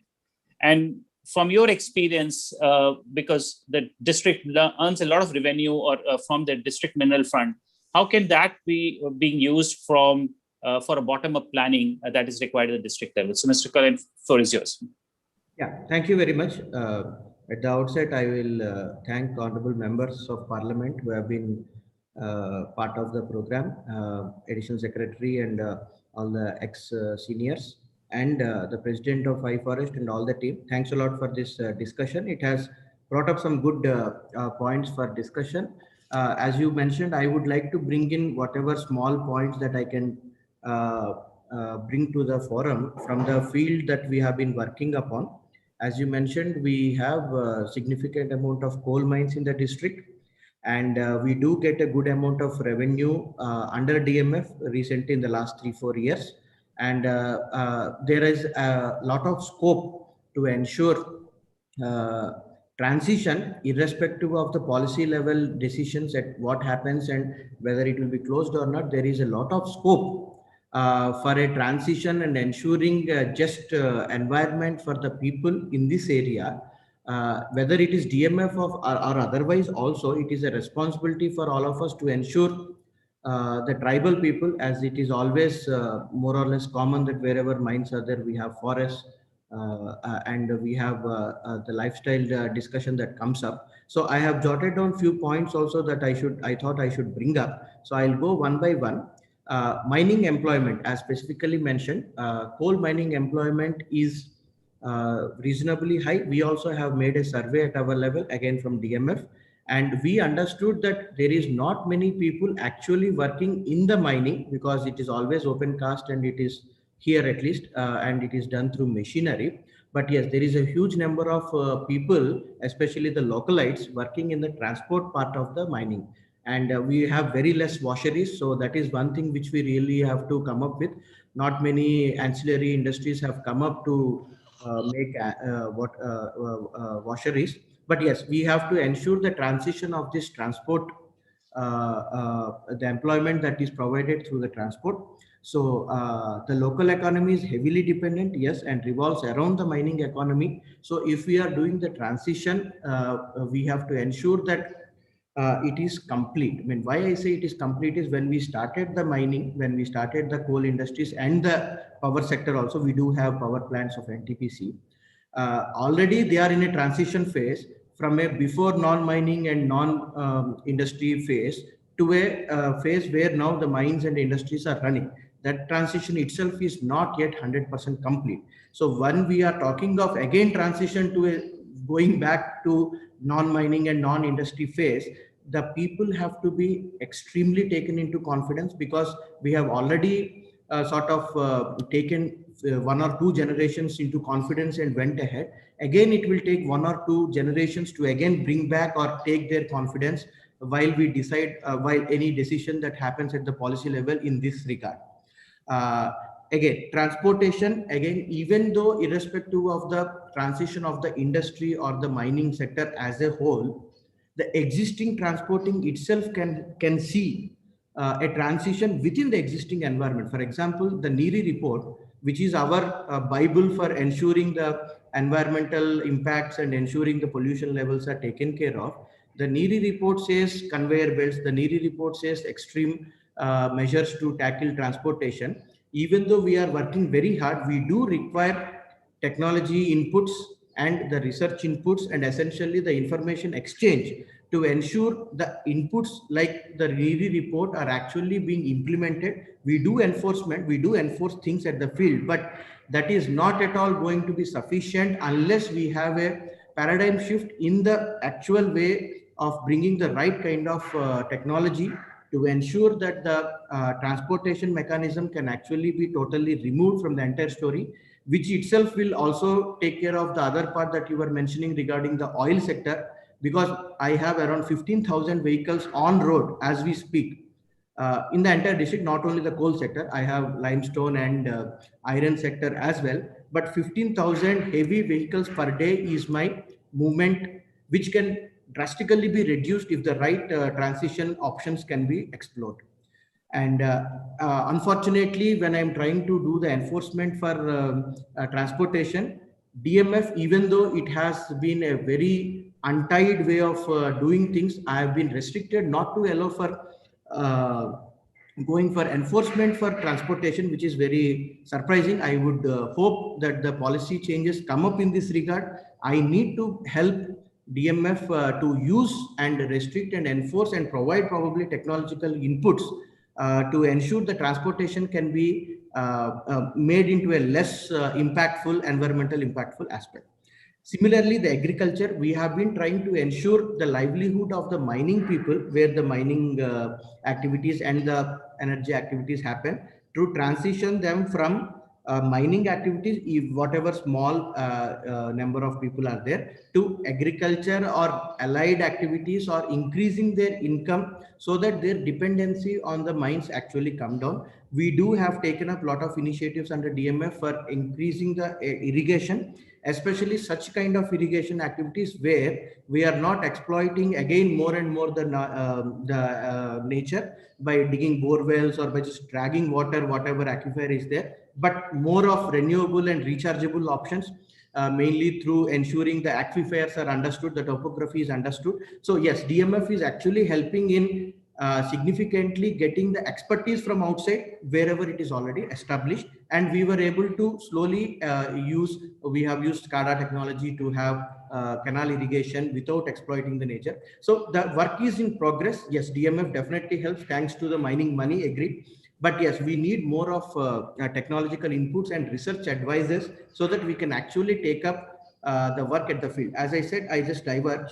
The capacity to even handle such huge amounts of funds is extremely important to understand. At the district level, the capacity has to really go up. We have been trying to increase. We are a lot better compared to 3 years back. The capacity has dramatically increased. But yes, I still feel that there is a definite chance to increase the capacity more and more in terms of knowledge and technology. Resource curves, I have been following up the discussion.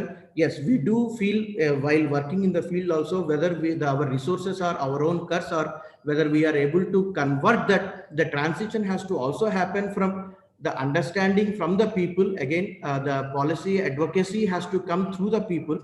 Because as I see, even from DMF, none of the projects that we take more or less at many places have not even gone to the Gram Sabha level, which we were able to do. I have almost completed 2,900 projects duly approved by the Gram Sabha, by the people, by advocacy, and ensuring that the resource curves actually transfers itself into a decision making by the community itself.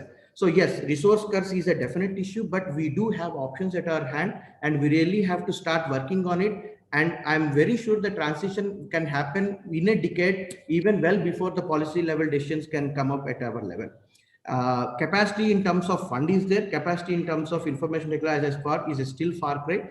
Institutional commitment related to research. I have been trying to get in touch with national and international issues like coal research institutes or the Benares universities or the Dhanbad universities, but there is no structured way of dealing with it. There is no structured way of transferring of technology or inputs, which we really require.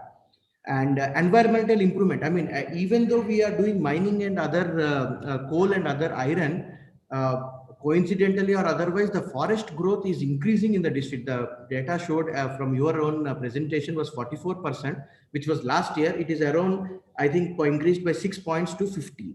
So we were able to actually use the existing opportunities through DMF, through either increasing the forest growth, plantation, going to organic manure and reducing the use of pesticides. Again, for the organic manure, we have extremely tough policy level restrictions where I cannot even sell the organic manure that's coming out because there is a 3-year bar. So even the transitions that we discussed, if we can hit out these points, the NERI reports, the information movement, the policies for selling and using manure at the lowest level, these can actually make a huge difference even before the transition of the entire sector comes up. So I hope we can actually do it. There are a lot of things that we can definitely do.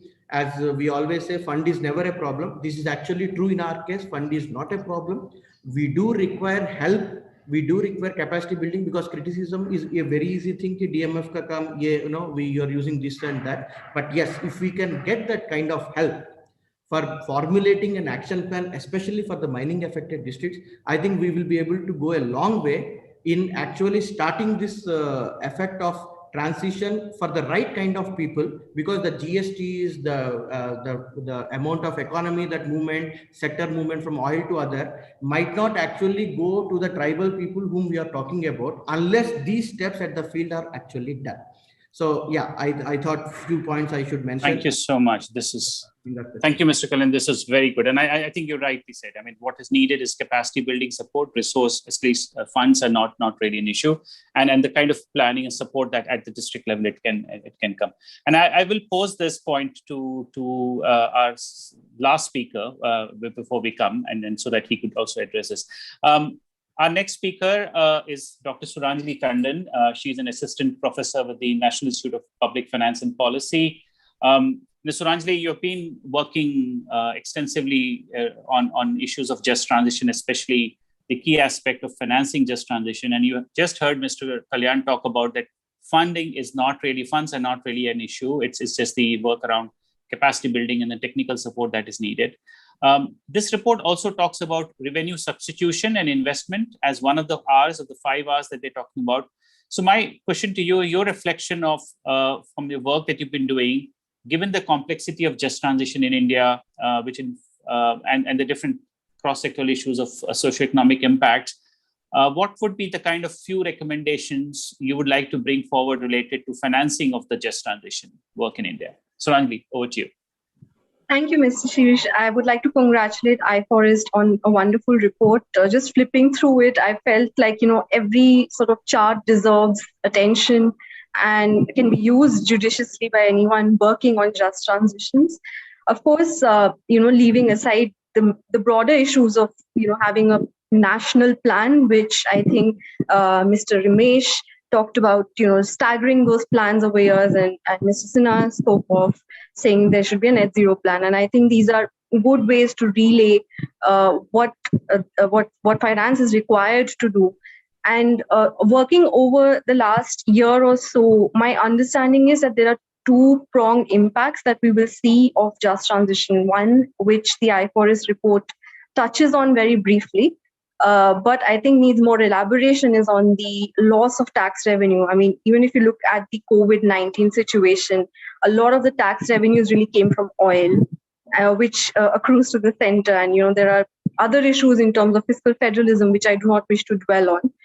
But definitely, if we're saying that just transitions is an umbrella concept under which the SDGs are located, and so is the climate transition, the funding requirement will continue, in my opinion.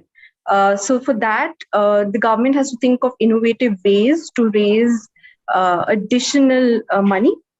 And, just saying simply carbon taxes is not enough, because that scope is already, I think, overutilized.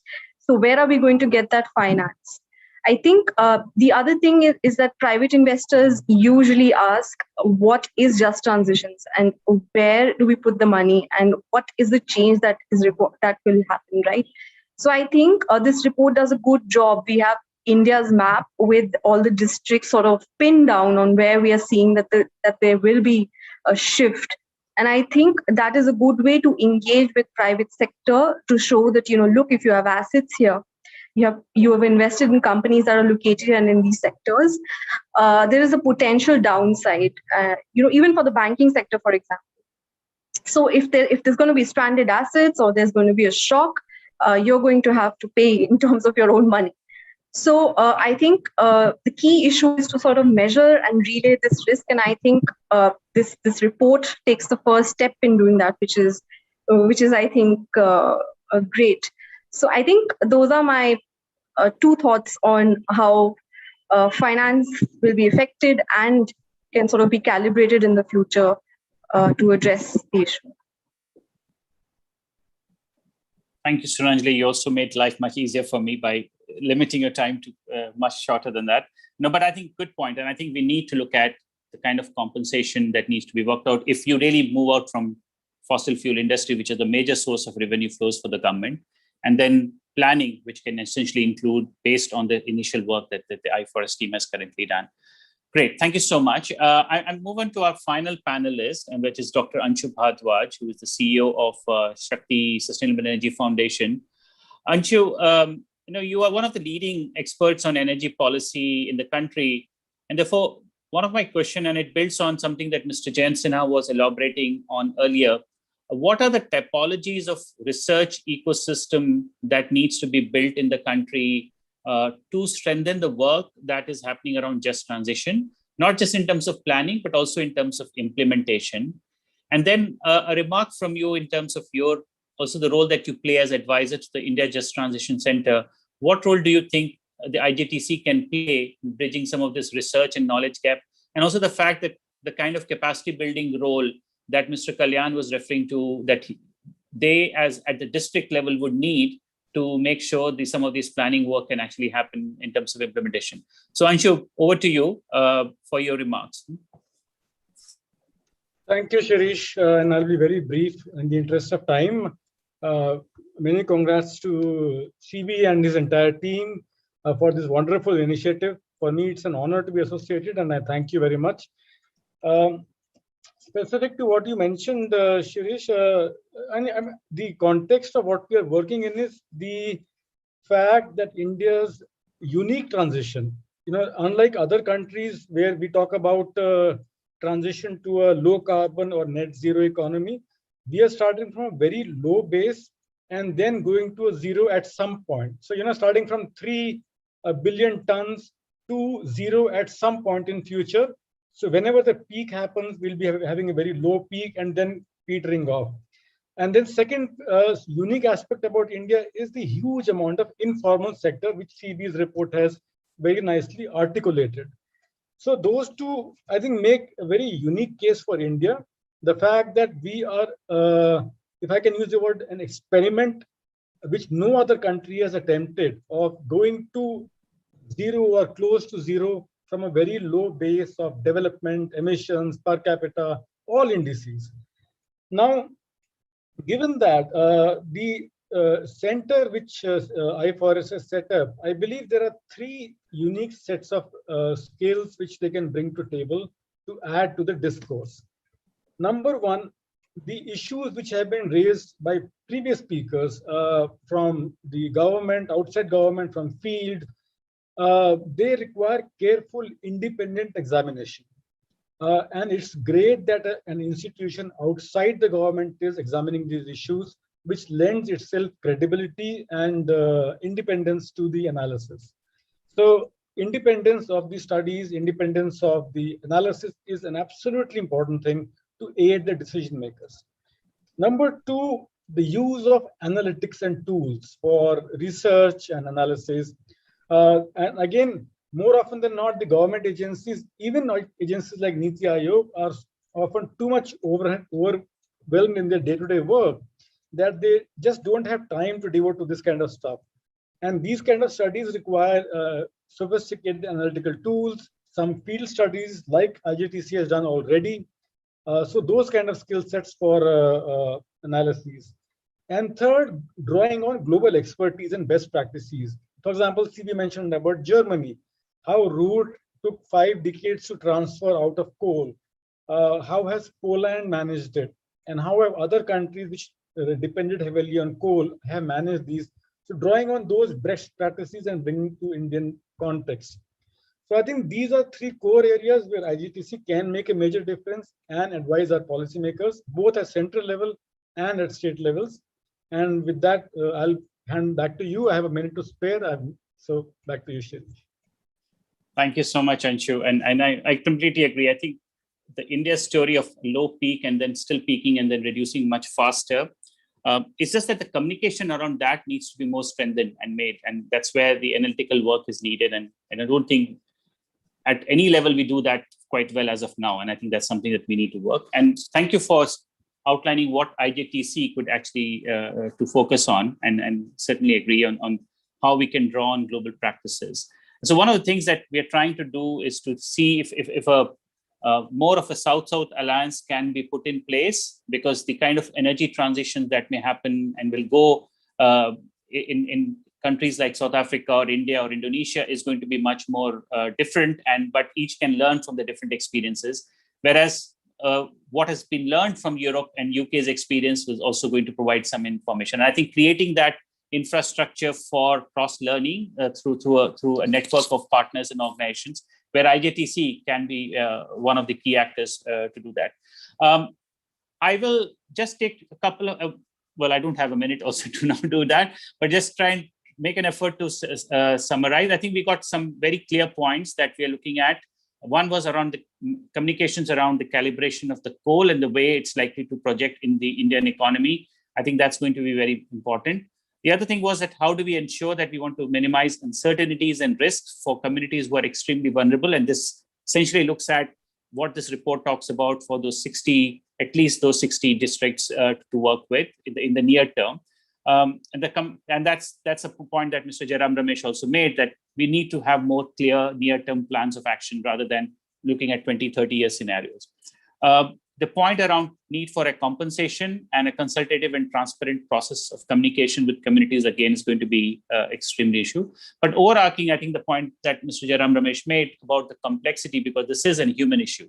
And I think that's something which should be at the center of the work that we look at. And so, internally within, as I was talking earlier about our social just transition strategy, which is just taking shape, we were looking at more ideas around role of jobs, role of equity and justice, and that's where some of these human issues aspects do come in. And of course, the third element of inclusion, which will also make a huge impact on the way we plan for it.